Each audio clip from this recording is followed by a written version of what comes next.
आज से हम श्रीमद् भगवद गीता शुरू कर रहे हैं। तो सबसे पहले मैं आपको श्रीमद् भगवद गीता का थोड़ा-सा भाव बताऊँगी और इसके बाद जो है हम आज का पहला श्लोक अपना जो है कंप्लीट करेंगे पूरी डिटेलिंग के साथ। तो श्रीमद् भगवद गीता क्या है? तो गुरुजनों के मुखारविंद से जो हमने सुना है श्रीमद् भगवद गीता क्या है, तो हमारे जो गुरुजन हैं वो श्रीमद् भगवद गीता की जब व्याख्या करते हैं तो वो एक लाइन में बताते हैं कि जब आपका मन बिखर गया है तो उस बिखरे हुए मन को अगर कोई जोड़ सकता है तो वो श्रीमद् भगवद गीता है, जो हमारे कन्हैया के श्रीमुख से निकली है, उन्हीं के शब्द हैं। तो आज से हम शुरू करेंगे और यहाँ पे मैं जो व्याख्या करूँगी वो पहले श्लोक की करने वाली हूँ। तो पहला जो श्लोक है श्रीमद् भगवद गीता का, उसमें धृतराष्ट्र उवाच है और धृतराष्ट्र जो है संजय से पूछ रहे हैं कि देखिए, कौरव और पांडवों का जब युद्ध स्टार्ट हो रहा था उससे पहले जो है संजय को जो है दिव्य दृष्टि प्राप्त हुई है वेद व्यास जी से।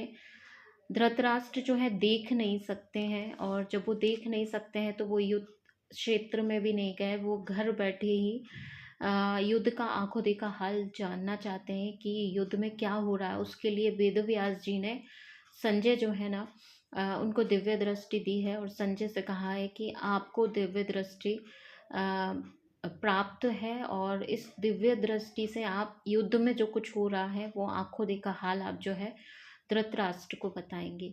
हर एक पल की घटना आप लाइव धृतराष्ट्र को दे पाएंगे। तो हमारा जो श्रीमद् भगवद गीता का पहला श्लोक है वो यहीं से शुरू होता है, धृतराष्ट्र उवाच से होता है। और यहाँ पे पहले श्लोक में जो है धृतराष्ट्र संजय से पूछ रहे हैं कि जो धर्म क्षेत्र है, जो कुरुक्षेत्र है, जो युद्ध क्षेत्र है, मतलब दोनों सेना जो है आमने सामने खड़ी है, कौरव सेना पांडव सेना। तो धृतराष्ट्र पूछ रहे हैं संजय से कि मेरे और जो पांडु पुत्र हैं वो क्या कर रहे हैं, मुझे आंखों देखा हाल सुनाओ कि इस समय वे क्या कर रहे हैं, क्या युद्ध शुरू हो गया है या अभी नहीं हुआ है। तो मेनली जो इसकी व्याख्या है वो यही है कि युद्ध क्षेत्र में जो है मेरे और पांडु पुत्र क्या कर रहे हैं, संजय मुझे बताओ। तो हम इसकी पूरी डिटेलिंग करेंगे कि जो धर्म क्षेत्र है उसको धर्म क्षेत्र, कुरुक्षेत्र को धर्म क्षेत्र क्यों कहा गया है, कुरुक्षेत्र क्या है, इसके बाद पूरे श्लोक का मीनिंग जानेंगे। पांडव कौन है, वो क्या कर रहे हैं, मेरे पुत्र कौन है, वो क्या कर रहे हैं, हम सारा डिटेलिंग करेंगे। तो चलिए आप लोग ध्यान से सुनिएगा और मैं अब इसका डिटेलिंग कर रही हूँ। तो धर्म क्षेत्र कुरुक्षेत्र है, जो पहला दिया है श्रीमद् भगवद गीता का धर्म क्षेत्र कुरुक्षेत्र। तो कुरुक्षेत्र में देवताओं ने यज्ञ किया था, राजा कुरु ने भी यहाँ तपस्या की थी। यज्ञादि धर्म में कार्य होने से, राजा कुल की तपस्या भूमि होने से इसको धर्म भूमि कुरुक्षेत्र कहा गया है। तो देखिए ऐसा है कि इसको धर्म क्षेत्र क्यों कहा, इसका नाम तो कुरुक्षेत्र ही है, फिर इसको हम धर्म क्षेत्र क्यों कह रहे हैं। तो वही बताया जा रहा है कि ये देवताओं के यज्ञ की भूमि रही है और जहाँ पे धार्मिक कार्य होते हैं वो कहीं ना कहीं धर्म क्षेत्र भी हो जाता है। राजा कुरु की तपस्या की ये भूमि है, इसलिए इस भूमि को जो है धर्म क्षेत्र कहा गया है। इसके बाद जो है यहाँ धर्म क्षेत्र और कुरुक्षेत्र पदों में क्षेत्र शब्द देने में धृतराष्ट्र का अभिप्राय है कि, अब ये धृतराष्ट्र ने ही पूछा है ना कि जो धर्म क्षेत्र है उन्होंने ऐसा क्यों बोला। अब ये भाव आ रहा है कि धृतराष्ट्र ने उस कुरुक्षेत्र को जो है युद्ध का मैदान भी तो बोल सकते थे, उसको उन्होंने संबोधित किया धर्म क्षेत्र से और कुरुक्षेत्र से। तो इसमें जो क्षेत्र शब्द है, एरिया जिसको बोलते हैं हम, तो धर्म क्षेत्र और कुरुक्षेत्र पदों में क्षेत्र शब्द देने में धृतराष्ट्र का अभिप्राय है कि यह अपनी कुरुवंशियों की भूमि है। यह केवल लड़ाई की भूमि ही नहीं है, प्रतियुक्त तीर्थ भूमि भी है, जिसमें प्राणी जीते जी पवित्र कर्म करके अपना कल्याण कर सकते हैं। इस तरह लौकिक और पारलौकिक सब तरह का लाभ हो जाए, ऐसा विचार करके एक क्षेत्र पुरुषों की सम्मति लेकर ही युद्ध के लिए वह भूमि चुनी गई है। तो जहाँ कौरव और पांडवों का युद्ध होना था, तो वो कोई साधारण भूमि नहीं हो सकती, उसका चुनाव बहुत सलीके से किया गया था। और क्योंकि ये राजा कुरु और उनके वंशी कुरु वंशियों की तपोस्थली रही है, इसलिए इसका चुनाव चुनाव जो है युद्ध के लिए किया गया। आगे जो है, संसार में प्रायः तीन बातों को लेकर लड़ाई होती है: भूमि, धन और स्त्री। इन तीनों में राजाओं का आपस में लड़ना मुख्यतः जमीन को लेकर होता है। या कुरुक्षेत्र पद देने का तात्पर्य भी जमीन को लेकर लड़ने से है। कुरुवंश में धृतराष्ट्र और पांडुपुत्र सब एक हो जाते हैं। कुरुवंशी होने से दोनों कुरुक्षेत्र में अर्थात राजा कुरु की जमीन पर समान हक लगता है। मतलब यहाँ पे ये भी बता रहे हैं कि पांडव और कौरव दोनों का समान हक है। कुरुवंशियों मतलब जो जमीन है वहाँ की, उस पे दोनों ही पांडव और कौरव दोनों का ही समान रूप से हक है। इसके बाद जो है जमीन ना देने के इसके बाद जो है दिया है वो ये है कि जो कुरुवंश धृतराष्ट्र और पांडु के पुत्र सब एक हो जाते हैं। कुरुवंशी होने से दोनों कुरुक्षेत्र में अर्थात राजा कुरु की जमीन पर समान हक लगता है दोनों का। इसलिए कौरवों द्वारा पांडवों को उनकी जमीन ना देने के कारण दोनों की जमीन के लिए लड़ाई करने आए हुए हैं। ये बात तो आपको पता ही है कि पूरा जो है युद्ध की जो घटना घटी उसके पीछे वैसे तो बहुत सारे कारण रहे, लेकिन मेन जो कारण रहा है वो तो अगर हम मोटा मोटी देखते हैं तो यही रहा है कि दुर्योधन से जब 5 गांव मांगे तो दुर्योधन ने कहा कि 5 गांव तो क्या, मैं सुई की नोक की बराबर भी जो है मैं पांडवों को कुछ जमीन नहीं दूंगा। तो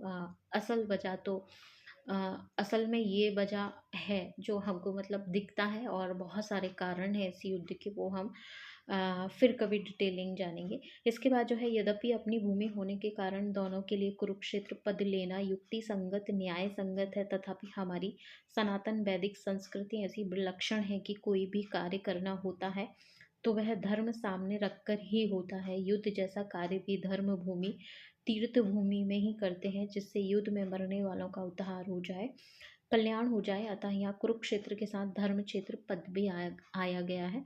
तो कहने का मतलब यहाँ पे ऐसा है कि जो जमीन है उसको भी सोच समझ के डिसाइड होता है, ताकि इस युद्ध में जो लोग जिन लोगों को वीर गति प्राप्त होती है उनका भी उद्धार हो जाए। इसलिए ये जो भूमि है, धर्म क्षेत्र कुरुक्षेत्र जो भूमि है, उसका चुनाव बहुत सोच समझ के किया गया है।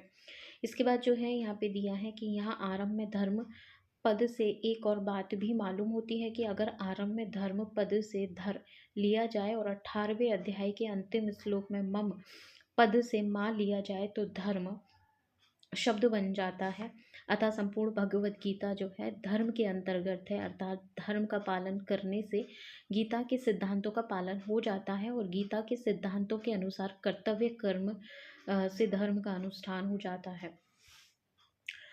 तो यहाँ पे यही बताया है कि श्लोक नंबर पहले से आप धा ले लें, और 18वां जो हमारा अध्याय है ना, उसका जो आखिरी श्लोक है उससे आप मान ले लें। तो पूरी जो श्रीमद् भगवत गीता है वो धर्म को आगे रख के या धर्म को समान रख के ही इसका पूरी श्रीमद् भगवत गीता का भाव है, जिसमें कर्म धर्म दोनों चीज़ों को बहुत वैल्यू की गई है। और इसके बाद जो दिया है, इन धर्म क्षेत्र कुरुक्षेत्र पदों से सभी मनुष्यों को यह शिक्षा लेनी चाहिए कि कोई भी काम करना हो तो वह धर्म के को सामने रखकर ही करना चाहिए। प्रत्येक कार्य सबके हित में दृष्टि से ही करना चाहिए, केवल अपने सुख आराम की दृष्टि से नहीं। कर्तव्य अकर्तव्य के विषय में शास्त्र को सामने रखना चाहिए। श्रीमद् भगवत गीता के 16वें अध्याय का जो 24वां श्लोक ये सब बात कहता है। इसके बाद जो है श्लोक में आया है समवेता युयुत्सवा, ये आया है। तो यहाँ पे राजाओं के द्वारा बार बार संधि प्रस्ताव रखने पर भी दुर्योधन संधि करना उनको स्वीकार नहीं हुआ। इतना ही नहीं, भगवान श्री कृष्ण के कहने पर भी मेरे पुत्र दुर्योधन ने स्पष्ट कह दिया कि बिना युद्ध के मैं तीखी सुई की नोक की जितनी जमीन भी पांडवों को नहीं दूंगा। तब मजबूर होकर पांडवों ने युद्ध करना स्वीकार किया। इस प्रकार मेरे पुत्र और पांडु पुत्र दोनों ही सेनाओं सहित युद्ध की इच्छा के लिए इकट्ठा हुए हैं। तो ये बात आ गई है ना, यहाँ पे समवेता युयुत्सवा का ये भाव है। दोनों सेनाओं युद्ध की इच्छा रखने पर दुर्योधन ने युद्ध की इच्छा विशेष रूप से थी। तो कौरव और पांडवों में अगर ज़्यादा इच्छा किसी की थी युद्ध करने की, तो देखिए वो कौरव की थी। दुर्योधन जो है मेन रहे हैं युद्ध की इच्छा रखने वाले, क्योंकि आप लोग समझ रहे होंगे इस भाव को कि हमारे जो कन्हैया हैं, श्री कृष्ण हैं, शांति दूत बन के आए थे। उन्होंने कहा भी था कि संधि कर लो, युद्ध करने की ज़रूरत नहीं है, संधि कर लो, इनको 5 गांव दे दो।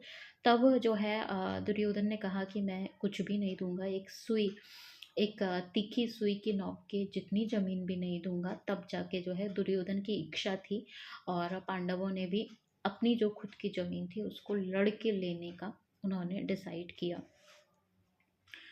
इसके बाद ये बताया जा रहा है कि दोनों सेनाओं में जो सबसे ज़्यादा इच्छा थी वो दुर्योधन की थी युद्ध करने की। पांडवों में धर्म की मुख्यता थी। उनका ऐसा भाव था कि हम चाहे जैसा जीवन निर्वाह कर लेंगे, पर अपने धर्म में बाधा नहीं आने देंगे, धर्म के विरुद्ध नहीं चलेंगे। इस बात को लेकर महाराज युधिष्ठिर युद्ध नहीं करना चाहते थे, परंतु जिस माँ की आज्ञा से युधिष्ठिर ने चारों भाइयों सहित द्रौपदी से विवाह किया था, उसी माँ की आज्ञा होने के कारण ही महाराज युधिष्ठिर की युद्ध भूमि में प्रवृत्ति हुई। और अर्थात केवल माँ की आज्ञा का पालन रूप धर्म ही युधिष्ठिर युद्ध की इच्छा वाले हुए हैं। तात्पर्य है कि दुर्योधन आदि को राज्य लेकर ही युयुत्सु थे, और परंतु पांडव धर्म को लेकर भी थे। तो यहाँ पे ये बताया जा रहा है कि दुर्योधन का युद्ध करने के पीछे मोटिव सिर्फ जीतना था। और यहाँ पे जो पांडव युद्ध कर रहे थे, तो उनमें से जो राजा धर्मराज युधिष्ठिर हैं वो युद्ध नहीं चाहते थे, वो बिल्कुल भी नहीं चाहते थे कि ये युद्ध हो। लेकिन उनकी माता कुंती की आज्ञा थी कि ये युद्ध होना चाहिए, तो उन्होंने अपनी माँ की आज्ञा को सबसे बड़ा धर्म समझा, और पूरा युद्ध जो है धर्म के को साथ रखते हुए ये पूरा युद्ध घटित हुआ है। ठीक है, इसके बाद जो है आगे है मामका और पांडवा एश्चव। तो ये दिया है श्लोक में। इसका मतलब पांडव धृतराष्ट्र को अपने पिता के बड़े भाई होने से पिता के समान समझते थे। आपको पता है कि जो पांडु पुत्र थे वो धृतराष्ट्र को अपने पिता के समान समझते थे और उनकी आज्ञा का पालन करते थे। धृतराष्ट्र के द्वारा अनुचित आज्ञा देने पर पांडव उचित अनुचित का विचार ना करके उनकी आज्ञा का पालन करते थे। अतः यहाँ माम का पद से अंतर्गत कौरव और पांडव दोनों आ जाते हैं। फिर पांडवा पद अलग करने का तात्पर्य है कि धृतराष्ट्र अपने अपने पुत्र तथा पांडु पुत्रों को समान भाव से पांडु पुत्रों में समान भाव नहीं था, उनमें पक्षपात था, अपने पुत्रों के प्रति मोह था।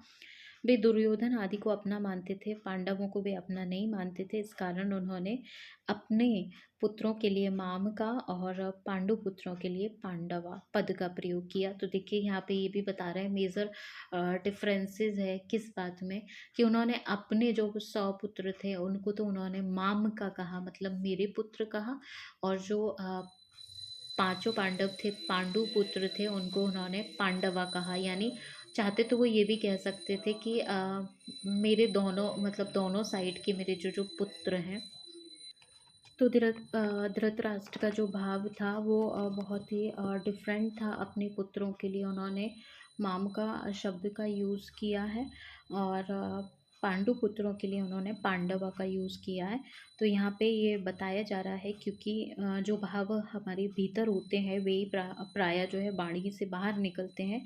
इस द्विधि भाव के कारण ही धृतराष्ट्र अपने कुल के संहार का दुख भोगना पड़ा। इससे मनुष्य मात्र को ये शिक्षा लेनी चाहिए कि वह अपने घरों में, मोहल्लों में, गांवों में, प्रांतों में, देशों में, संप्रदायों में द्विभाव अर्थात ये अपने ये दूसरे ऐसा भाव ना रखें, कारण ये द्विभाव से आपस में प्रेम स्नेह नहीं होता है, प्रयुक्त कला होती है। ठीक है। इसके बाद जो है यहाँ पे दिया गया है कि यहाँ पांडव पद के साथ एव पद का तात्पर्य है कि पांडव तो बड़े धर्मात्मा हैं, अतः उन्हें युद्ध नहीं करना चाहिए, परंतु वे भी युद्ध के लिए रणभूमि में आ गए हैं, तो वहां आकर उन्होंने क्या किया। मामका और पांडवा, इनमें से पहले मामका पद का उत्तर संजय आगे के दूसरे श्लोक में 13वें श्लोक तक देंगे। आपके पुत्र दुर्योधन ने पांडवों की सेना को देखकर द्रोणाचार्य के मन में पांडवों के प्रति द्वेष पैदा करने के लिए उनके पास जाकर पांडवों के मुख्य मुख्य सेनापतियों के नाम लिए। उसके बाद दुर्योधन ने अपनी सेना के मुख्य मुख्य योद्धाओं के नाम लिए, उनके रण कौशल आदि की प्रशंसा की। ये तो आने वाले श्लोकों में है। जब पहले तो संजय रिप्लाई करेंगे, और संजय जो रिप्लाई करेंगे कि पांडव और जो है आपके पुत्र और पांडु पुत्र जो है वहाँ क्या कर रहे हैं, और कैसे दुर्योधन जो है अपने जो गुरु हैं उनके पास जाके जो है उनके कान भर रहे हैं, और बता रहे हैं कि हमारी सेना में भी बड़े बड़े वीर हैं, और पांडवों की सेना में भी कौन कौन लीड कर रहा है। तो ये सारी बातें जो है संजय आगे आने वाले श्लोकों में बताने वाले हैं। उसके बाद जो है के नाम लेकर रण कौशल आदि की प्रशंसा की है। दुर्योधन को प्रसन्न करने के लिए भीष्म ने जोर से शंख बजाया है, उसको सुनकर कौरव सेना संग आदि बाज उठे गए हैं। ये आने वाले श्लोकों में है। फिर 14वें श्लोक 29वें श्लोक तक पांडव पद का उत्तर देंगे। रथ में बैठे हुए पांडव पक्षी भगवान श्री कृष्ण ने शंख बजाया है। उसके बाद अर्जुन, भीम, युधिष्ठिर, नकुल, सहदेव आदि सभी ने अपने अपने शंख बजाए, जिससे दुर्योधन सेना का हृदय दहल गया है। उसके बाद भी संजय पांडवों की बात कहते कहते 20वें श्लोक से श्री कृष्ण और अर्जुन के संवाद का प्रसंग आरंभ कर देते हैं। किम कुर्वत, ये यहाँ पे जो है किम कुर्वत शब्द के 3 अर्थ होते हैं। तो यहाँ पे जो किम कुर्वत दिया है, यहाँ पे इसके 3 अर्थ हैं: विकल्प, निंदा और प्रश्न। युद्ध हुआ कि नहीं, इस तरह का विकल्प तो यहाँ लिया नहीं जा सकता, क्योंकि 10 दिन तक युद्ध हो चुका है, और भीष्म को रथ से गिरा देने के बाद संजय हस्तिनापुर आकर धृतराष्ट्र को वहाँ की घटना सुना रहे हैं। मेरे और पांडु पुत्रों ने यह क्या किया जो कि युद्ध कर बैठे, उनको युद्ध नहीं करना चाहिए था। ऐसी निंदा या आपेक्ष भी यहाँ नहीं लिया जा सकता, क्योंकि युद्ध जो है चल ही रहा था। धृतराष्ट्र के भीतर आक्षेप पूर्वक पूछने का भाव नहीं था। यहाँ किम शब्द का अर्थ प्रश्न लेना ही ठीक बैठता है। कहने का मतलब ये है कि सिर्फ वो हालचाल पूछना चाह रहे थे, और हालचाल में भी वो ज़्यादा जो फेवर है वो अपने ही पुत्रों का कर रहे थे। तो यहाँ पे यही बताया जा रहा है कि ऐसा तो था नहीं कि वो ये जानना चाह रहे थे कि युद्ध हो चुका है कि नहीं हुआ है, और कौन जीता कौन हारा, इस तरीके का भाव भी नहीं था। बस वो जो चल रहा है उसके बारे में पूछना चाह रहे थे, और ये सारा भाव था। यहाँ किम शब्द का अर्थ प्रश्न लेना ठीक बैठता है। परिशिष्ट भाव मेरे पुत्र मामका और पांडव पुत्र पांडवा, इस मतभेद से राग द्वेष पैदा हुए, जिससे लड़ाई हुई, हलचल हुई। धृतराष्ट्र के भीतर पैदा हुआ राग द्वेष फल यह हुआ कि 100 के 100 कौरव मारे गए और पांडव एक भी नहीं मारे गए। और यहाँ पे थोड़ा सा ये भी दिया, धृतराष्ट्र संजय से जो है भिन्न भिन्न प्रकार की छोटी बड़ी घटनाओं के अनुक्रम विस्तार पूर्वक ठीक ठीक जानने के लिए प्रश्न कर रहे थे। तो उन्होंने जो प्रश्न पूछा है उसके पीछे यही भाव था कि हर छोटी बड़ी बात वो जो युद्ध में घटित हो रही थी वो धृतराष्ट्र जानना चाहते थे। इसके बाद यहाँ पे एक एग्जाम्पल दिया है, जैसे दही बिलोते हैं तो उसमें हलचल पैदा होती है जिससे मक्खन निकलता है, ऐसे ही मामका और पांडव के भेद पैदा हुई हलचल से अर्जुन के मन में कल्याण की अभिलाषा जागृत हुई है, जिससे श्रीमद् भगवत गीता रूपी मक्खन निकला है। तात्पर्य यह हुआ कि धृतराष्ट्र के मन में होने वाली हलचल से लड़ाई पैदा हुई है और अर्जुन के मन में होने वाली हलचल से श्रीमद् भगवत गीता जो है प्रकट हुई है। तो यहाँ पे जो है वही बात आ जाती है जो हम शुरू में कर रहे थे। शुरू में हम जो बात कर रहे थे वो ये थी कि श्रीमद् भगवद गीता सुनने, स्वाध्याय करने से पहले आपको ये भी पता होना चाहिए कि आखिर श्रीमद् भगवद गीता जो है कन्हैया के मुख से निकले शब्द ही नहीं है, वो जो है आपका जो मन बिखर गया है उसको कहीं न कहीं समेटने का कार्य भी करती हैं श्रीमद् भगवद गीता। और दूसरी बात ये है कि यहाँ पे ये बताया जा रहा है कि धृतराष्ट्र के मन में जब हलचल हुई है तो पूरा युद्ध घटित हुआ है। और अर्जुन के मन में जब कोई हलचल हुई है, अर्जुन का मन जब बिखरा, अब आपको ये पता है कि अर्जुन का मन जो है कैसे बिखरा, क्योंकि सामने जो है उसके उसको लग रहा है कि मेरे ये सारे अपने हैं, कोई मेरे गुरु हैं, भीष्म पितामह हैं और वो हैं जिन्होंने मुझे अपनी गोद में खिलाया है, उठाया है, मैं इनको इनके संरक्षण में मैं पला बड़ा हूँ। तो ये 100 के 100 मेरे भाई हैं और युद्ध भी जो है मुझे मेरे अपनों से करना पड़ रहा है, तो मैं कैसे करूँ? और बहुत सारी चीज़ें जब एक साथ अर्जुन के मन में घटित हो रही हैं, तो अर्जुन का मन ना बिखर गया है पूरे तरीके से। अर्जुन का मन जो है बिखरा हुआ है और जब अर्जुन का मन बिखर गया है, तो हमारे कन्हैया को लगा कि अब ये राइट टाइम है श्रीमद् भगवद गीता सुनाने का, क्योंकि अर्जुन के मन के साथ इस दुनिया के हर एक व्यक्ति का मन जो है बिखरेगा, लेकिन उसको समेटने का काम जो है श्रीमद् भगवद गीता करेगी। तो प्लीज़ आप लोग बने रहिएगा। हम 18 चैप्टर और पूरे 700 श्लोक हम कंप्लीट करेंगे।